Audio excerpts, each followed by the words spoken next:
Family, you know the voice and you know the choice. We're going to keep this nice and simple. You are on Ebony Republicans. Make sure you Gmail me at ebonyrepublicans at gmail. Send me any links or anything you want me to check out. But make sure you leave me a description and tell me exactly what it is that I'm looking at. There's a lot of emails rolling in now, a lot of things happening.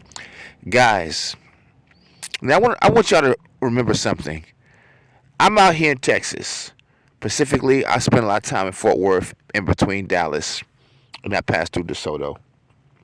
I've been to a couple Spence fights.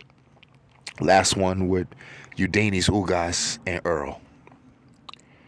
Errol is at a height in his career where there's a lot of moving parts. You got your sanctioning bodies, you got your advisors, you got the PBC, you got the fans, you got the promoters, you got the folks who are betting and placing bets, you got just the industry, everything that comes together to make up this puzzle. And Keith Thurman, if Errol does not fight Keith for whatever reason he has in his mind and his heart, that will be a page unturned. That will be a stone unturned. That will be a blemish. And if you're listening, Errol, and I know you are, I want you to consider one thing. I know you have no real needs to take this fight. You can let people to the end of time guess what would have happened. And yes, your bank account will grow if you take this fight. Yes, it will answer a lot of questions. I believe in my heart of hearts. Y'all keep talking about January.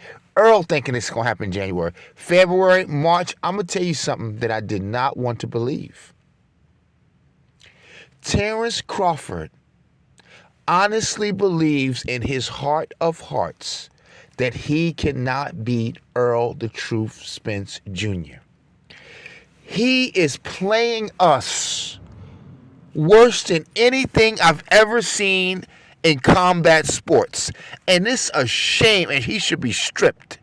That you will stop greatness. You are willing to be so goddamn petty to prevent this man because of your fear from his greatness, his opportunity. You don't want to give it to somebody else like Boots, Virgil Ortiz. You're going to fool around with that freaking belt, lugging it around for the next goddamn years, cherry picking your fights. And people just like us, including the Spence team, will hold out hope. And that's why I'm in this game, and I'm very necessary, because I told y'all from the very beginning, I did not believe. That's why I said Errol is the best welterweight we've ever seen. And the longer he fights, you're going to see this. I knew from day one, baby Paul, he was never getting in that ring. This is for clout. This is he's got a little money. He's got a little record. He did his undisputed. This man, believe it or not, is smarter than most of us know. He's not stepping in the ring. I don't care what Fanon tells you. Okay?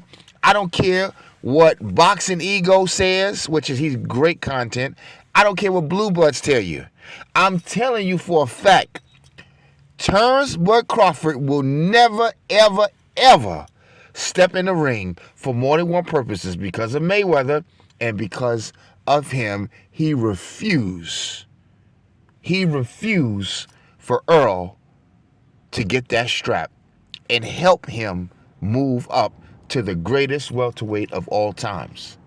So this is my message to all of you, and this is my comeback to the sport of boxing on this ring announcement. Errol has checked all the boxes. He even beat Mayweather in a fight. There's absolutely nothing left to do. So let's give this man his flowers because of the hate.